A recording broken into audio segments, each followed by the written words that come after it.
Brazilian Expeditionary Force. The Brazilian Expeditionary Force, Portuguese, Força Expedicionária Brasileira (FEB), nicknamed the Smoking Snakes, was a military division of the Brazilian Army and Air Force that fought with Allied forces in the Mediterranean theater of World War II. It numbered around 25,900 men and women, including a full infantry division. Placed under United States command, Brazilian troops fought primarily in the liberation of Italy from September 1944. The FEB operated mostly at the platoon level, seeing heavy combat at the arduous Gothic Line and during the 1945 final offensive. By the end of the war, it took 20,573 Axis prisoners, including 2 generals and close to 900 officers. The division lost 948 men killed in action across all 3 services. Brazil was the only independent South American country to send combat troops overseas during the war. Known for its tenacity and bravery, the FEB was well regarded by both allies and adversaries.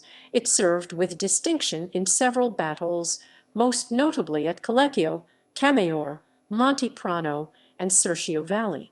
Likewise, Brazil's Navy and Air Force played decisive roles in protecting Allied shipping and crippling Axis maritime power, inflicting disproportionately high losses on enemy munitions, supplies, and infrastructure. Overview. Overview. Brazil's participation in World War II on the Allied side was not a foregone conclusion. Although it had supported the Triple Entente in World War I, it had now Axis-aligned Japan and Romania. The country's contribution to the war took place in its waning years and was primarily naval, although it also sent a small military mission to the Western Front.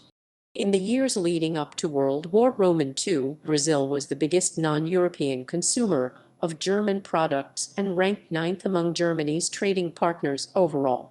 It also hosted a large and influential German community that engendered closer ties to Germany. As in 1914, Brazil in 1939 maintained a position of neutrality, initially trading with both Allied and Axis countries. As the war progressed, trade with the Axis became subject to British and U.S. diplomatic and economic pressure. These efforts included the creation of the joint Brazil-U.S. Defense Commission, chaired by U.S. Army Major General James Gerstward, which was broadly aimed at strengthening military ties between the countries. However, its central goal was to reduce the likelihood of Axis attacks on U.S. shipping across the Atlantic and minimize Axis influence in South America. Although Brazil was officially neutral, it increasingly cooperated with the Allies, particularly the U.S. shortly after the latter entered World War II in December 1941. The Pan-American States Conference, which took place in Rio de Janeiro from 1528 January 1942, was convened in the wake of the U.S. declaration of war against the Axis powers. The meeting centered on U.S. offers of economic assistance to Latin America countries in return for security cooperation and the severing of diplomatic ties with Axis members. Brazil consequently ended diplomatic relations with Germany, Japan, and Italy by the end of January. Pursuant to the conference, Brazil permitted the U.S. to set up air bases on its territory in return for assistance in developing. The bases were located in the north-central states of Bahia, Pernambuco, and Rio Grande do Norte, where the city of Natal hosted part of the U.S. Navy's VP-52 bombing squadron, later becoming the largest overseas U.S. air base. Brazil also hosted U.S. Task Force 3, which included a squadron equipped to attack submarines and merchant vessels attempting to trade with Japan. Nevertheless, unlike in 1917, the Brazilian government sought to avoid war and instead maintain economically beneficial ties with both sides. Notwithstanding its formal neutrality and reticence to declare war, Brazil's cooperation with the U.S. and break in diplomatic relations prompted immediate German reprisals. From the end of January to August 1942, German U-boats sank 18 Brazilian merchant vessels. The spate of attacks was especially severe after June 16, when Hitler personally called for a submarine blitz against Brazil, having considered its closer ties with the U.S. to be tantamount to an act of war. By mid-August, the Germans were targeting shipping closer to Brazil's coast. U-507 alone sank 5 Brazilian vessels in 2 days, causing more than 600 deaths. On August 15, the Bipendi traveling from Salvador to Recife, its 215 passengers and 55 crew members were lost. Less than an hour later, U-507 torpedoed the Araraquara, also traveling from Salvador towards the north of the country. Of the 142 people on board, 131 died. 7 hours after the second attack, the Annibal Benevolo was attacked, killing all 83 passengers and all but 4 of its 71 crew.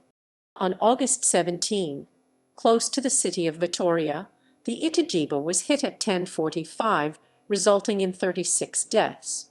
Another Brazilian ship. In all, 21 German and 2 Italian submarines sunk 36 Brazilian merchant ships, resulting in the deaths of nearly 2,000 people. The wave of August attacks proved to be a breaking point, especially since the victims included army soldiers and religious pilgrims. Brazil erupted in a wave of revulsions as anti-Axis demonstrations, some of them violent, spread across most major cities, including Rio de Janeiro. Protesters burned the flags of the Axis powers and chanted, "We want war." In some cases, German communities were harassed. The passive position of the Vargas government proved untenable in the face of public opinion. And on August 22, within a week of the last U-boat attack, the Brazilian cabinet approved a declaration of war against the Axis nations. Although Brazil continued to provide much-needed supplies, war material, and strategic territory for foreign bases, the decision to contribute troops came several months later, at the Potengi River Conference of 28 and 29 January 1943. Held in Natal, Rio Grande do Norte aboard the USS Humboldt, the meeting between U.S. President Franklin D. Roosevelt and Getulio Vargas resulted in greater political, economic, and military cooperation between the U.S. and Brazil, including invitations for the latter to play a larger role in the post-war global order. Vargas and Foreign Minister Oswaldo Aranha saw the commitment of soldiers as a means of solidifying the strategic partnership with the U.S. and of enhancing Brazilian prestige and influence on the global state. Navy. The participation of the Brazilian Navy in World War II was not directly connected to the Amphibi and the Italian campaign, as it was largely engaged in the Battle of the Atlantic. Axis naval attacks caused nearly 1,600 deaths, including almost 500 civilians, 470 sailors of the Merchant Marine, 570 sailors of the Navy. Roughly 1 in 7 Brazilian sailors would perish in the campaign. A total of 36 ships were sunk by the Germans, with an additional 3 lost and 350 killed in accidental sinkings.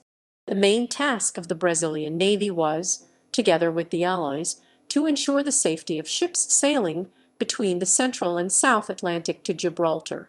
Alone or in coordination with Allied forces, it escorted 614 convoys that protected 3,164 merchant and transport troop ships. In the battle against German submarines, Brazilian frigates and submarines used mines and depth charges. According to German documents, the Brazilian Navy attacked German submarines a total of 66 times. The Brazilian Navy is confirmed to have destroyed 12 Axis submarines along its coasts, the Italian submarine Archimede and the German U-128, U-161, U-164, U-199, U-507, U-513, U-509. Among the warships lost by the Brazilian Navy were the minelayer BZ Camaiore, which capsized during a storm while escorting a convoy in July 1944, and the light cruiser BZ Bahia due to a gunnery accident.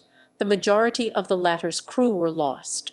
Of the 3 Brazilian military ships lost during the war, Only the freighter troopship Vital de Oliveira was due to the action of an enemy submarine, being sunk by the UMNS 861 on July 20, 1944. Brazilian fleet during World War II. Command. The Brazilian 1st Division of the FEB was subordinate to the Allied 15th Army Group under Field Marshal Harold Alexander, later succeeded by General Mark Clark, via the U.S. 5th Army of Lieutenant General Mark Clark, later succeeded by Lieutenant General Lucian Truscott, and the U.S. Roman IV Corps of Major General Willis D. Krittenberger. The entry for the Gothic Line order of battle provides the layout for the Allied and German armies in Italy. FEB headquarters functioned as an administrative headquarters and linked to the Brazilian High Command under the Secretary of War, General Eurico Gaspar Dutra, in Rio de Janeiro. General Mascarenhas de Moraes, later Marshal, was the commander of the FEB, with General Zenobio da Costa as chief of the 6th Regimental Combat Team RCT of Caçapava, the 1st FEB RCT to land in Italy, and General Cordero de Farias as commander of artillery. Theoretically, the FEB was organized as a standard U.S. infantry division of that time, complete in all aspects, down to its logistical tail including postal and banking services, although some of these, like its health services, were found to be deficient and had to be complemented, and in many cases controlled or managed by Americans. Its combat units were, besides the aforementioned 6th RCT, the 1st RCT based in Rio de Janeiro, and the 11th from São João del Rei. Each RCT had about 5,000 men corresponding in size to today brigades, divided in 3 then called battalions consisting of 4 companies each, including supporting units for combat and other army branches like artillery, engineering, and cavalry. The Brazilian Air Force Fighter Squadron was itself under the Mediterranean Allied Tactical Air Force. Campaign preparations. Soon after Brazil declared war on the Axis, it began a popular mobilization for an expeditionary force to fight in Europe. At that time, Brazil was a country with a traditionally isolationist foreign policy. Its population was largely rural and illiterate, its economy focused on exporting commodities, and it lacked infrastructure in industry, health care, and education, which was needed to support the war effort with material and human resources. Further, an action plan to circumvent these limitations, like the Calogero plan of the previous World War, was out of the question because many Brazilian military officers believed that a Nazi-fascist defeat in Europe would increase demands for food.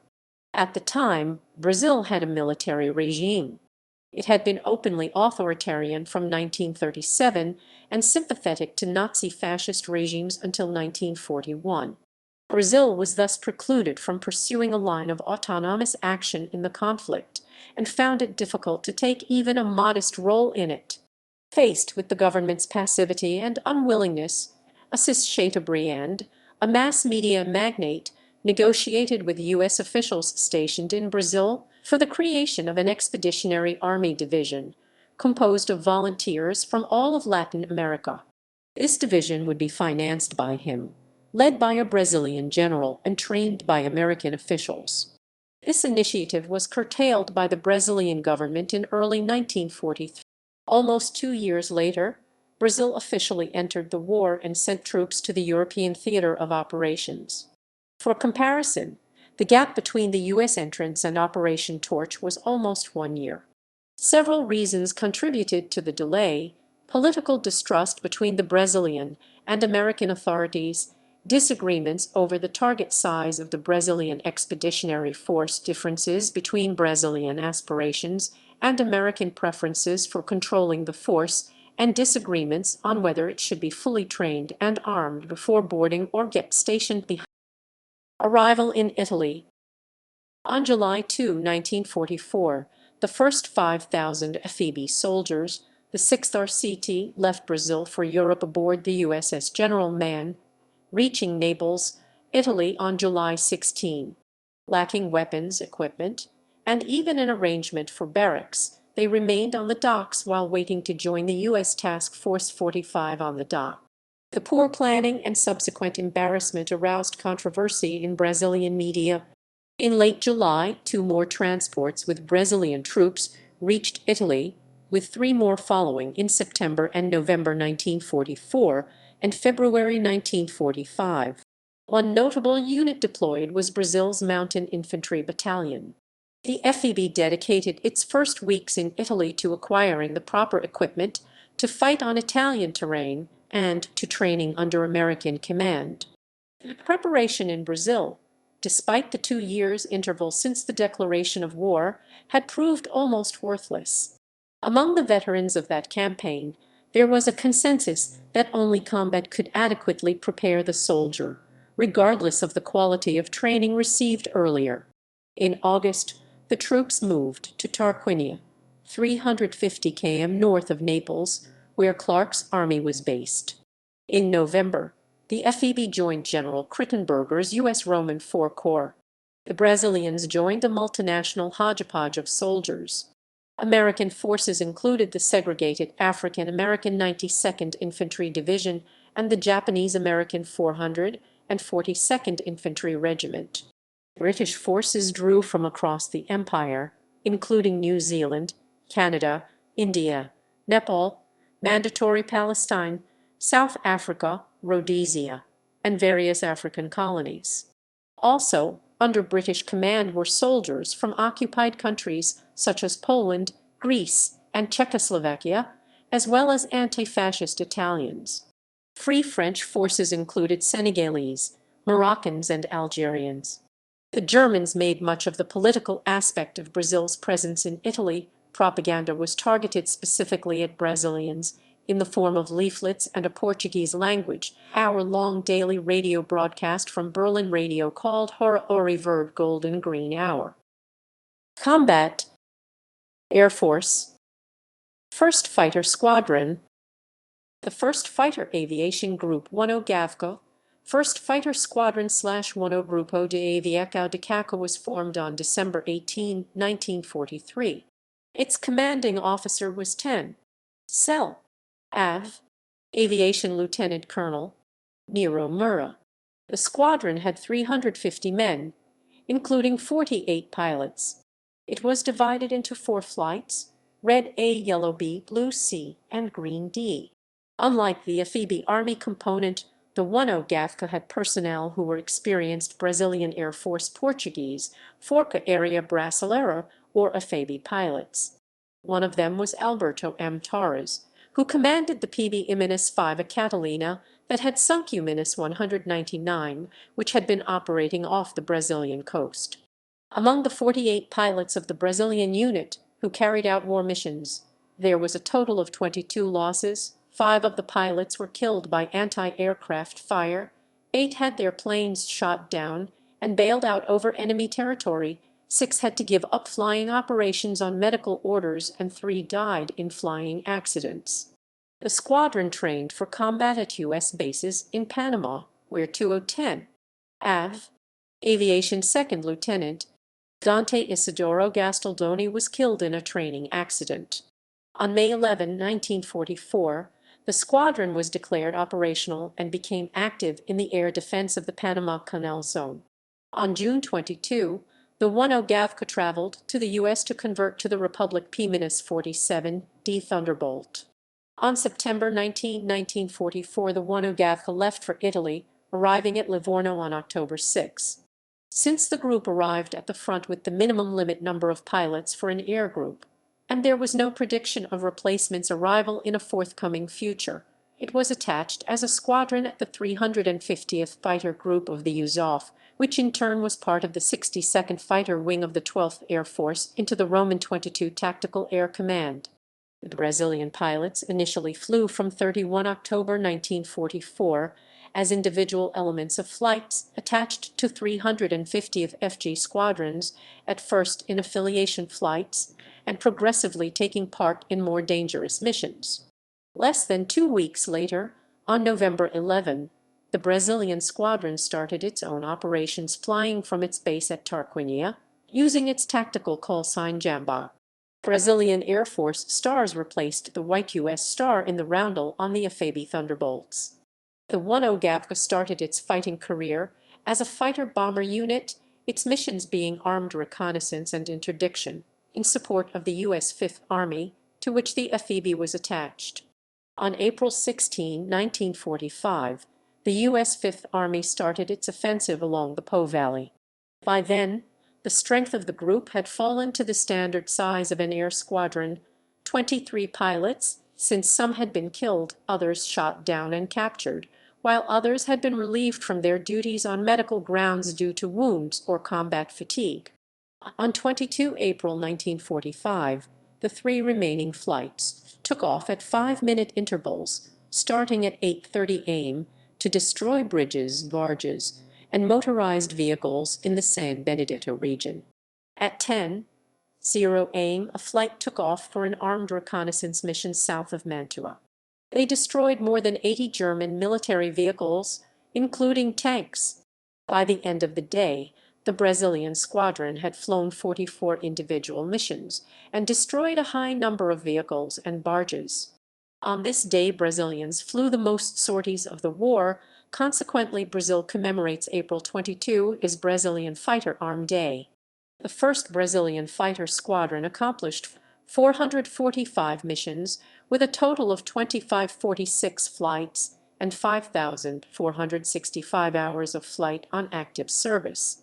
It destroyed 1304 motor vehicles, 13 railway wagons, 8 armored cars, 25 railway and highway bridges, and 31 fuel tanks and munition depots. In all, the 1OGAVCA flew a total of 445 missions, 2,550 individual sorties, and 5,465 combat flight hours from November 11, 1944 to May 6, 1945. The Roman 22 Tactical Air Command acknowledged the efficiency of the Brazilian squadron by noting that although it flew only 5% of the total of missions carried out by all squadrons under its control, it accomplished a much higher percentage of the total destruction wrought: 85% of the ammunition depots, 36% of the fuel depots, 28% of the bridges, 19% damaged, 15% of motor vehicles, 13% damaged, 10% of horse-drawn vehicles, 10% damaged. Total of operations of the 1st Brazilian Fighter Squadron in the Italy campaign. On April 22, 1986, the 1st Fighter Group of the Brazilian Air Force was awarded the United States Presidential Unit Citation for its actions in the Po Valley region of Italy in World War II. First liaison and observer flight. In contrast to the 1st Fight Squadron, which was an Air Force unit that operated in support of the Army, the 1st Liaison and Observer Flight, Portuguese acronym ELO, was directly under the command of the amphibious. Formed in late July 1944, the 1st ELO consisted of reservist officers, namely Air Force pilots, and Army artillery observers who flew together aboard Piper Elmanus 4H Cubs. This air unit accompanied the Brazilian division throughout its Italian campaign. Aftermath. The amphibious participated in the post-war occupation of Piacenza, Lodi, and Alessandria. U.S. leaders wished for Brazilian troops to take part in the Allied occupation of Europe, but in early June 1945, Brazil's Secretary of War ordered that the unit be subordinate to the commander of the 1st Military Region in Rio de Janeiro. It was recalled to Brazil by the end of 1945 and, amid U.S. objections, was dissolved as a hundreds of Brazilians who perished in the final offensive were buried in the amphibious cemetery in Pistoia.